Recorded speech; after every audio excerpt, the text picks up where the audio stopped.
thanks for being here. Oh, it's my pleasure. I want to talk a little bit about your sort of musical history before we get into this new record. I was trying to figure out sort of your earliest musical experiences.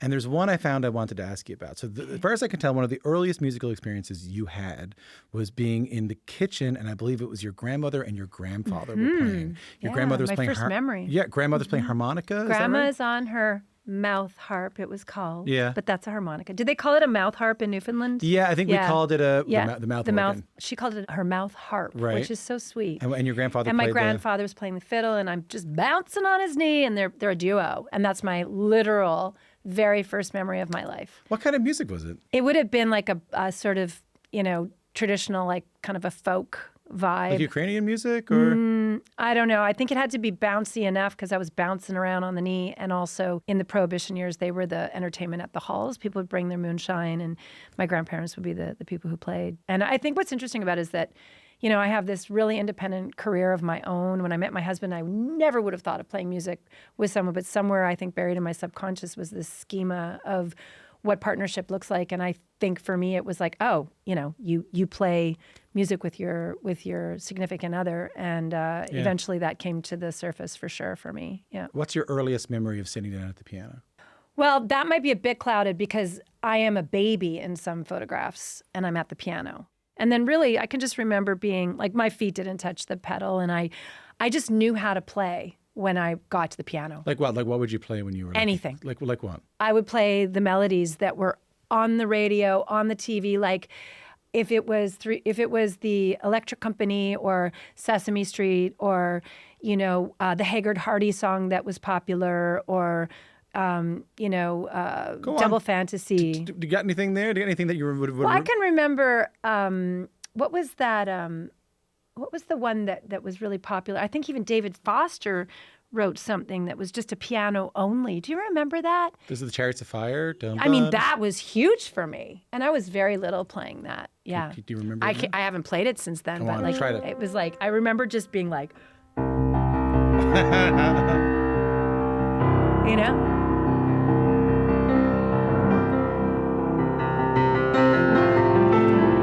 Yeah.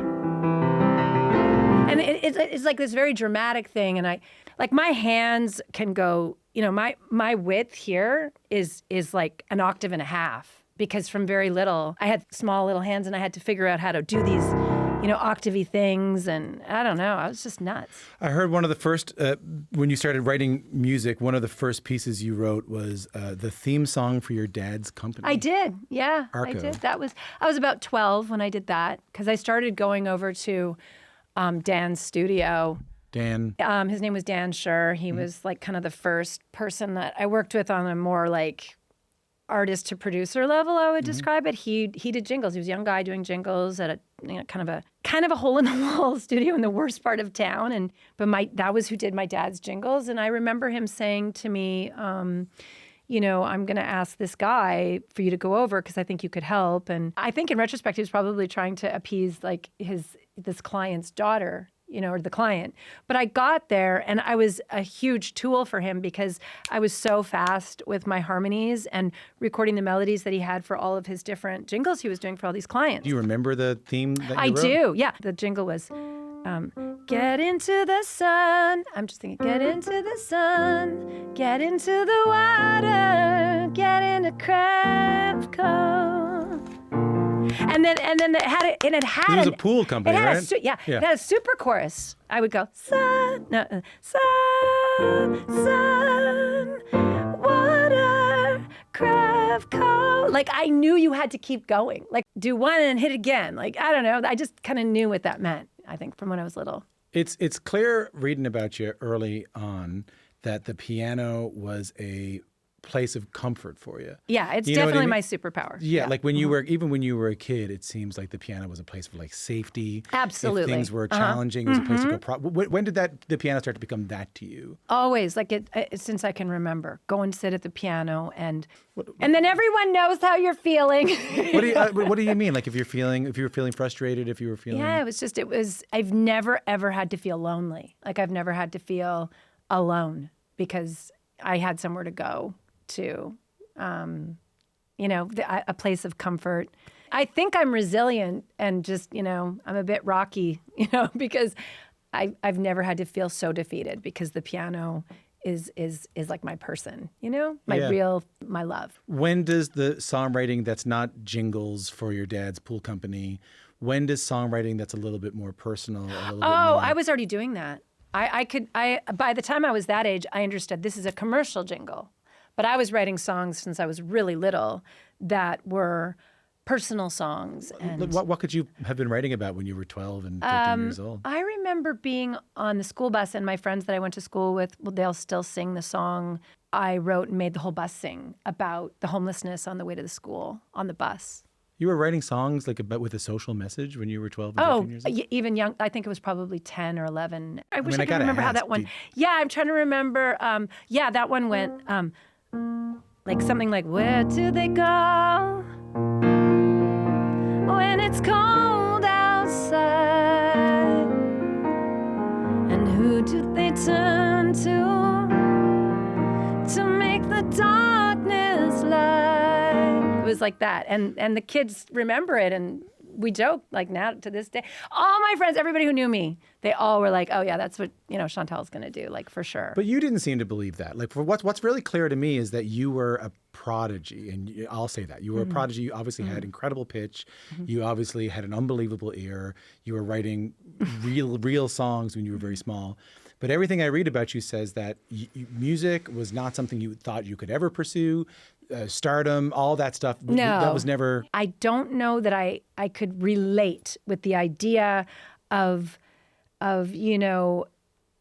here I am. I'm going to be Kate Bush. I'm going to be. I didn't really think like that because also being from Winnipeg, we didn't have those kinds of people. I didn't even know that Burton Cummings. Yeah, you had Randy Buck, Neil Young. But I Randy didn't Buck, know. Cummings, yeah. We didn't back then. It was not advertised. They're from here. Like no one told me that. So we would listen to These Eyes back to back with I don't know, an Emerson, Lake and Palmer song, or something from an American Summer or European. Breeze. Yeah. I didn't know that was a local person, and so I always saw these recordings as being from sort of like an unattainable, not even unattainable, just like I don't know. Winnipeg is a remote place, is all I can sort of say.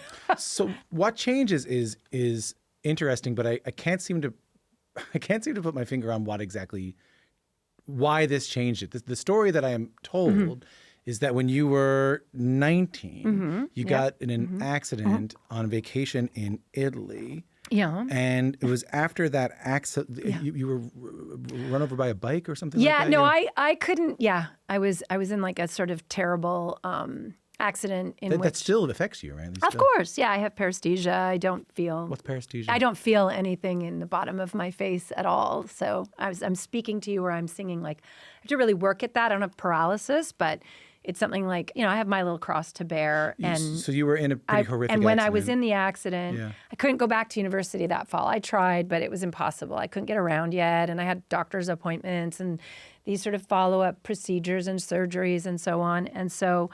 I just took that time, I think. Everything else sort of stopped in a way that nothing had ever stopped before. And so, I really focused on songwriting and... With the intention of, okay, maybe I can't seem to go back to university right now, or like... Yeah, maybe. Maybe I want to try and do this. Yeah, but it was, I was still doing those jingles and still working at that studio a bit. And when I wrote the song Surrounded about a guy in our community who had passed away tragically...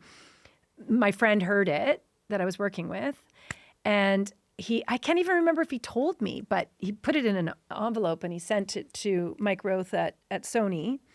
And Mike... Just someone in the community heard Surrounded. Yeah. And I don't think I knew logistically what was going to happen to the recording of Surrounded, but it did end up on the desk of Mike Roth. And he started to listen to it and called me and said, what are you doing tomorrow? We'd like to fly in and see what you're up to. What do you remember about writing Surrounded? Could you remember, could you play a little bit of how it started? Do you have any memory of that? I was in the shower, Tom. Okay, so no piano in there? There was no piano in the shower, but there's always a piano in my head. And I just remembered I remember that I sang it. Often when I'm in the shower, I sing a full song, and then I just go to the piano and I play the piano with it. Sometimes I start the piano lick and then a song comes. Like Wayne was around the same time period, and that was, that was just sitting at the piano and...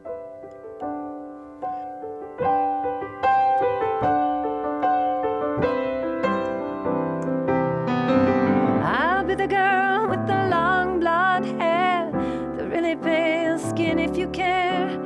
I sit in the corner. And the way that song happened was my friend Jill was over. She goes, "What are you working on?" And I'm like, I'm just doing my thing. She's like, "Come on, show me what you're doing." And I took that as play something, fool. And I just made that up on the spot for Jill. Lyrically too? Everything. It was done. Everything just popped out for Jill. But it's a very personal chorus. It is. I mean, I think the song is a bit of a stream of consciousness song about really just loss of innocence, tackling this idea that things change and there's a big leap out of your childhood. Yeah, but you're speaking to someone in the chorus. Wayne, wait for me. It was sort of like a bit of an ambiguous a spirit I'm speaking to of like, this is hard going into this other life. I remember feeling very overwhelmed about becoming an adult, and that's what the song's about. I hope you played that because you know very well that I love that song. I'm so glad really to know that you love that song. It's my favorite Chantal Kreviazuk. I still love this. I still listen to it a lot. It's beautiful. Oh, well, then we need to Great song. wait for me and take me in a balloon. I can't look at you while you're doing that. What are you doing? And feed me cotton candy. Wait, pray for me, 'cause I'll be there in a couple of years. Until then, wait for me. It's beautiful, Chantal. Beautiful song. Who's the strange lady with the big silly hair?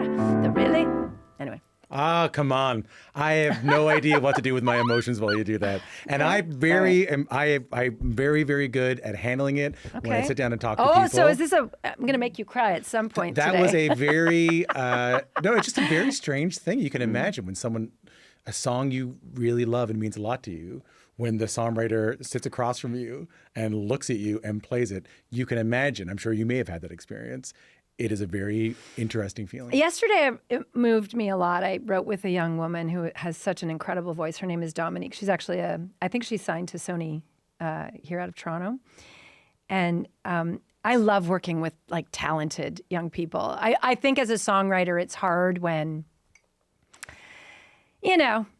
someone's been signed because they have fabulous purple hair. Doesn't really interest me. They have big TikTok numbers. I thought you were saying something else. Yeah. Big TikTok. Whoa, Tom, slow down, their baby. TikTok numbers are big. It's 2025, Tom. You can't say that. This is how I go out. I was wondering how it was going to happen. This is how I go Take out. it or leave it. Anyway, I was with her and we were getting on nice, and it was great energy in the room. And she just kind of took out her phone and she started playing All I Can Do. She goes, "Do you understand that I grew up, my mom would play this." And she had a specific place and time that her mom would play it. And she said, that this song, however she said it, this song means the world to me. And I was sitting at a piano. We were writing a song.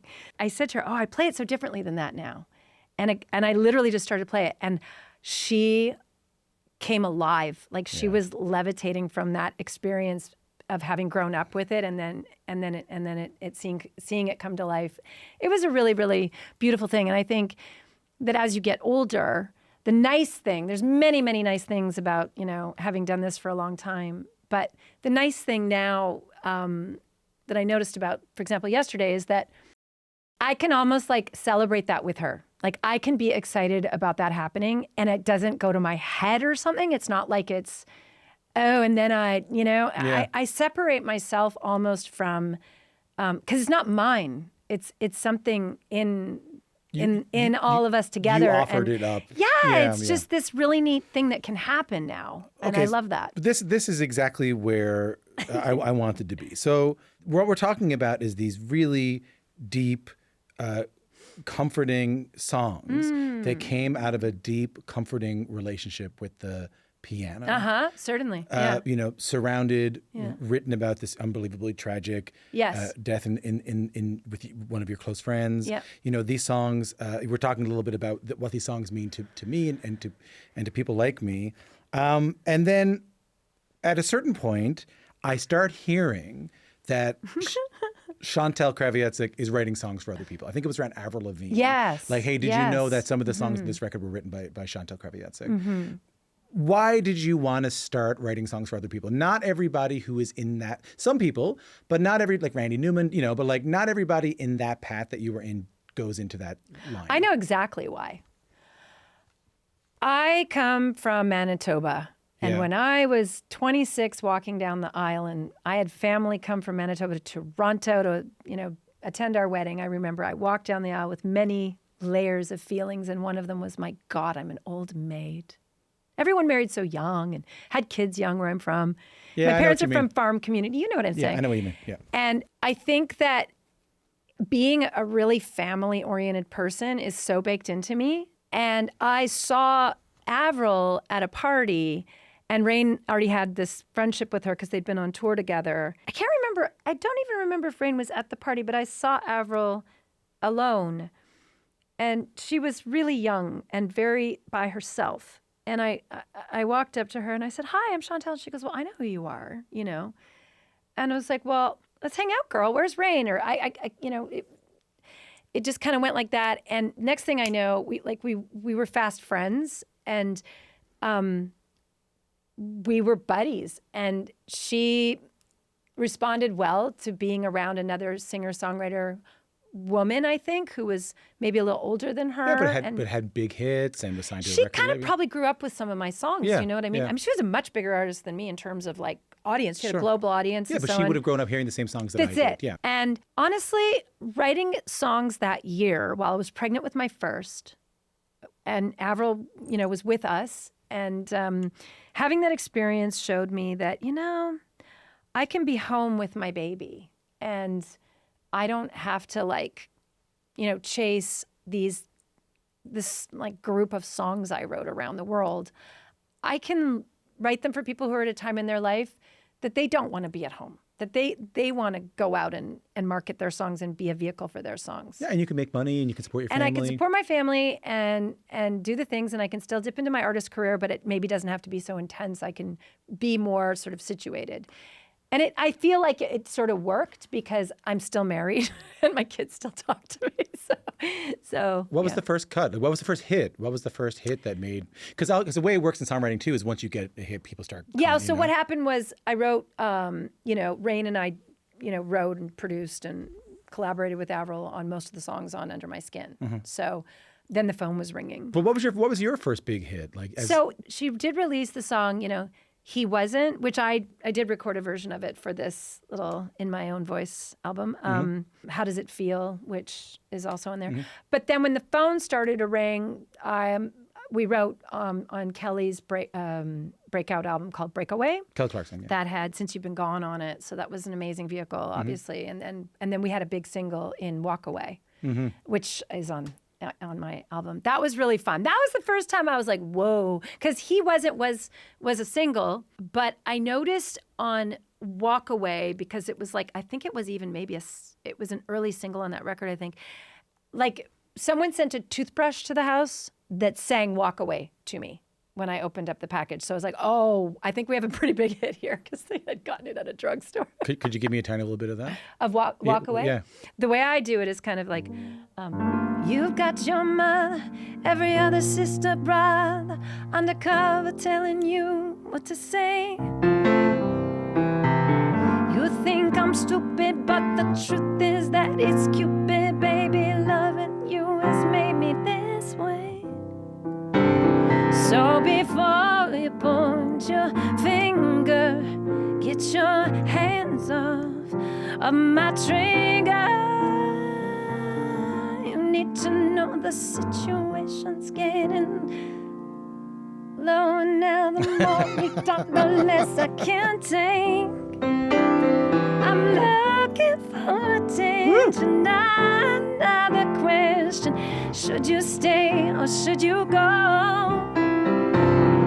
If you don't have the answer, why are you still standing here? Hey, hey, hey, hey, walk away.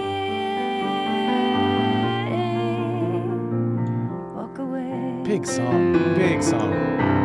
I like this line. I waited here for you like a kid waiting after school. So tell me, how come you never show? I gave you everything and never asked for anything. And look at me, I'm all alone. So before you start defending, baby, stop your pretending. Oh, I know you know I know, so what's the point in being slow? Let's get this show on the road today. I'm looking for attention, not another question. Should you stay? Should you go? And if you don't have the answer, why you still standing here? Hey, hey, hey, hey, walk away.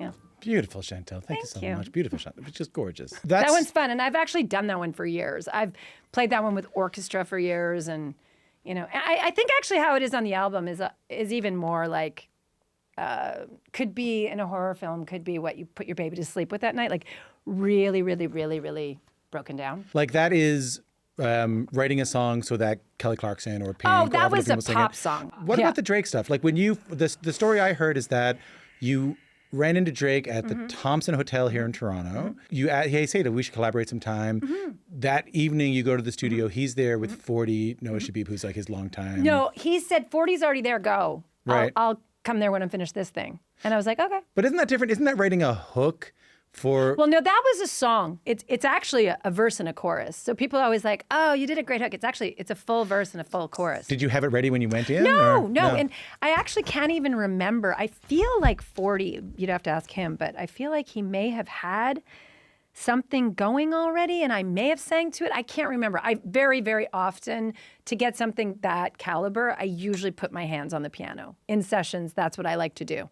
It's very comfortable for me to feel, oh, what's the instrument here? Is it a keyboard? You know, put up a sound, let's see what you got going on.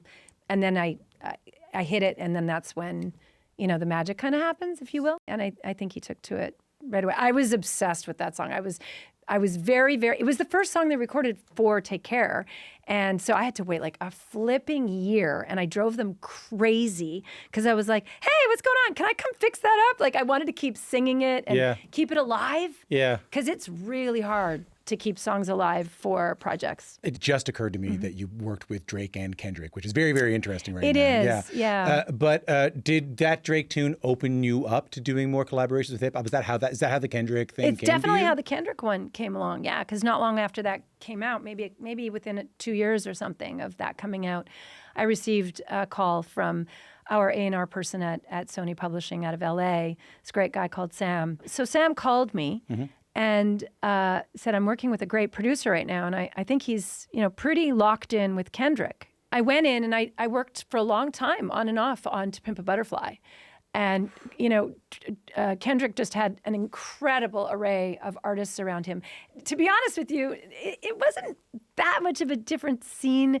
I would say the camaraderie with Drake. Drake has had, at the time, I don't know about now, I think it's probably shifted a little bit, but at the time, there was just so much camaraderie in the room with Drake and giggles and just like, you know, a lot of work ethic, but also a lot of creative joy and fun. Same thing with Kendrick, except that like Kendrick had sort of rooms going, lots of rooms going. And so I ended up in one room, like often I'd be in one room with like Thundercat, you know. Played a lot on that record. Oh God, he's a riot. Yeah, lovely guy. He's funny a guy. riot. Yeah. We would just spend the first hour or two just getting out like the laughter. And even, I mean, Kendrick would come in and he'd be like, you guys are crazy.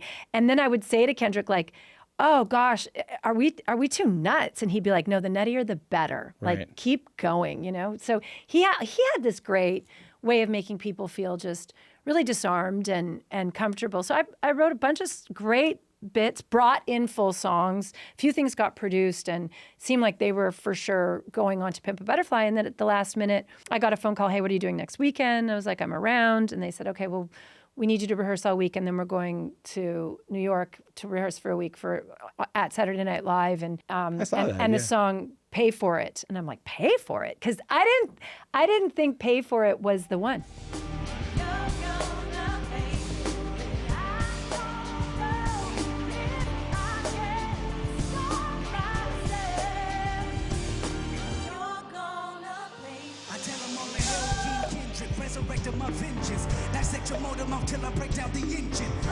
I recently recorded for myself the one I think was the one that should have gone on to Pimp a Butterfly.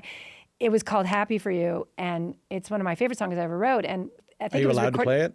Sure, it's my song. Okay. Yeah. I love this song. I've never really played it live for anybody, but.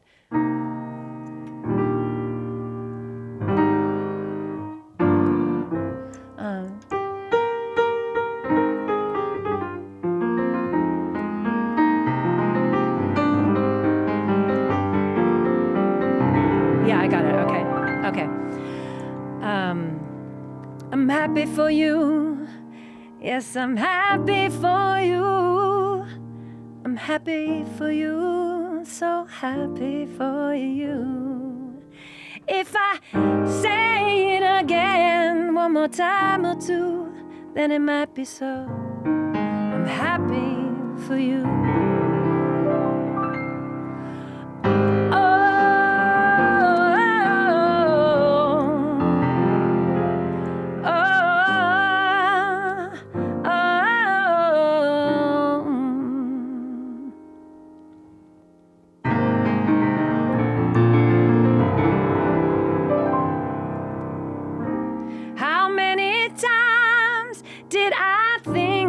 Could go through the washing machine with you.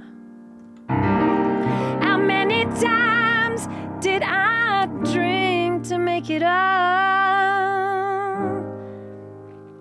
Did I think then we'd get through love?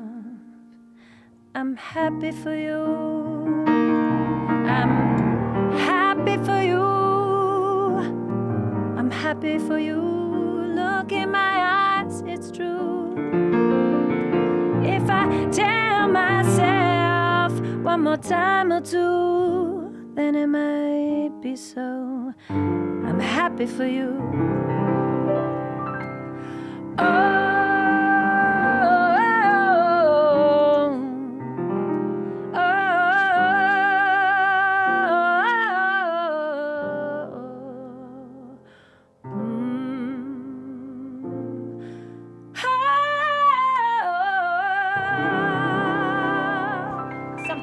Beautiful. I missed a couple things. Someone is going to sample that from CBC and make a lot of money. Thinking about your time here, I just here's what I'm leading to with this sort of like dichotomy of introspective, confessional, and heartfelt songs. Mm-hmm. I would even argue that the song we just heard is in that category. For sure. I would argue that the Drake tune is in that category.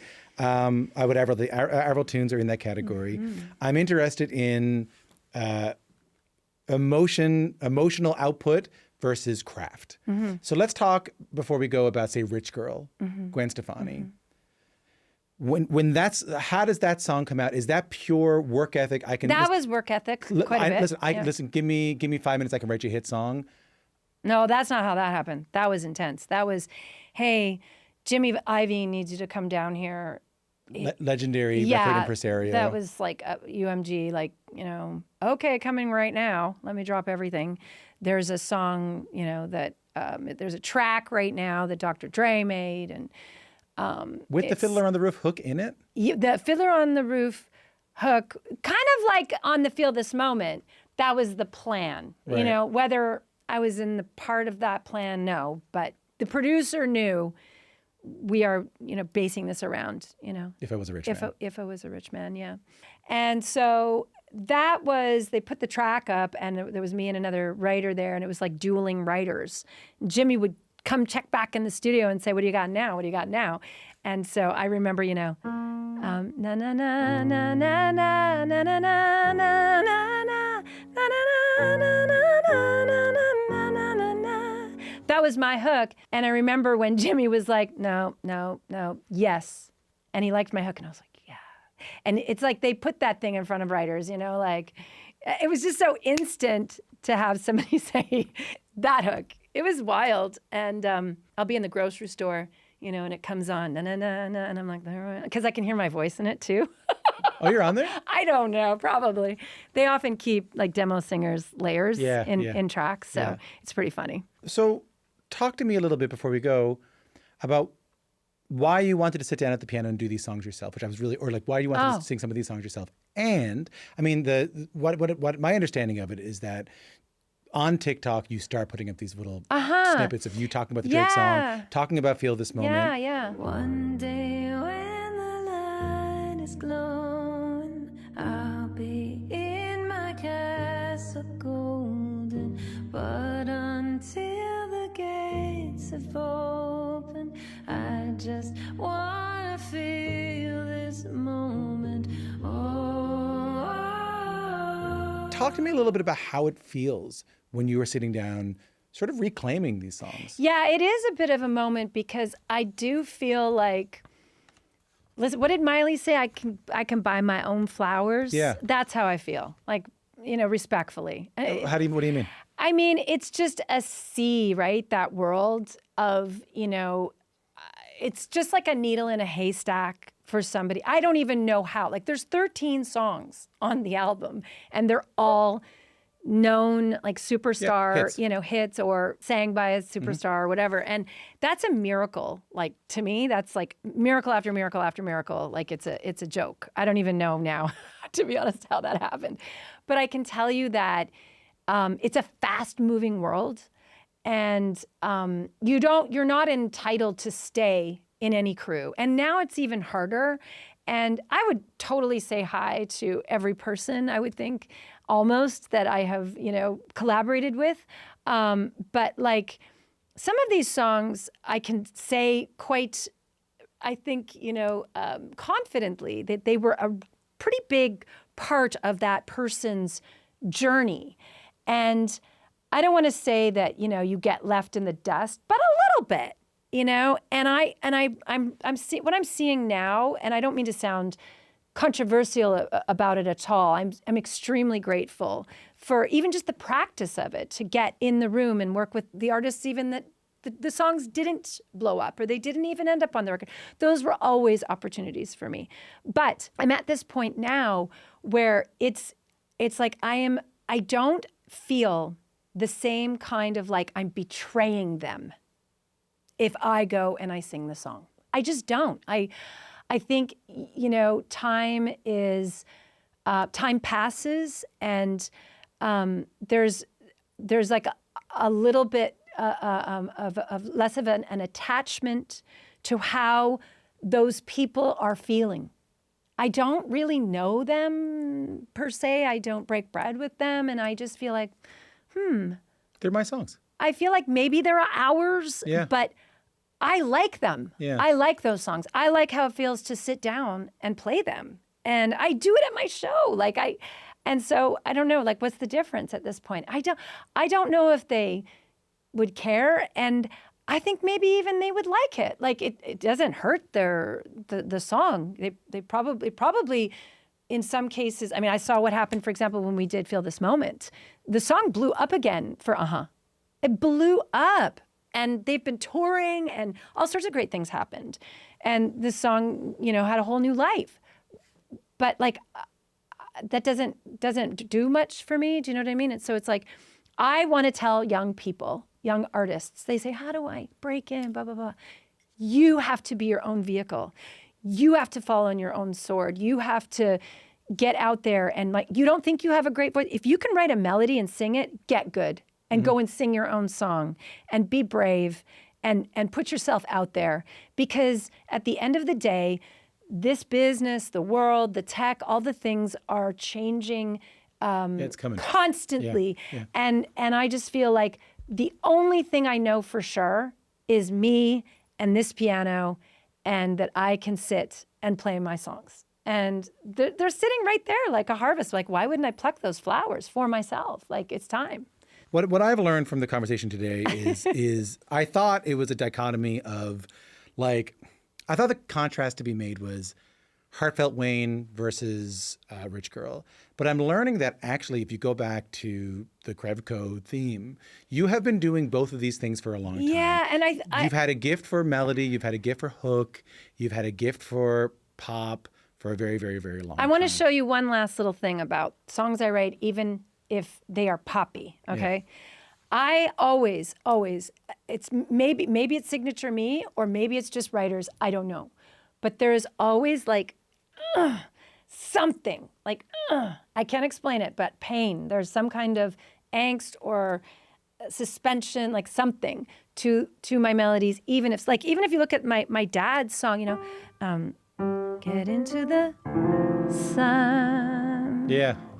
Water, Krevko. Yeah, you're right. Okay. And in Feel This Moment, it's there with that.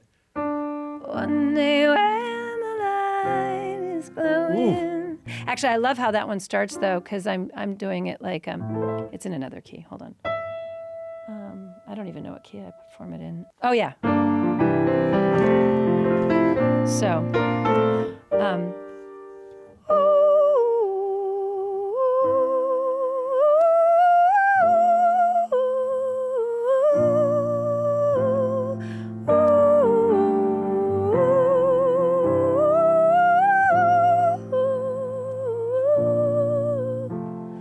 One day when the light is glowing, I'll be in my castle golden.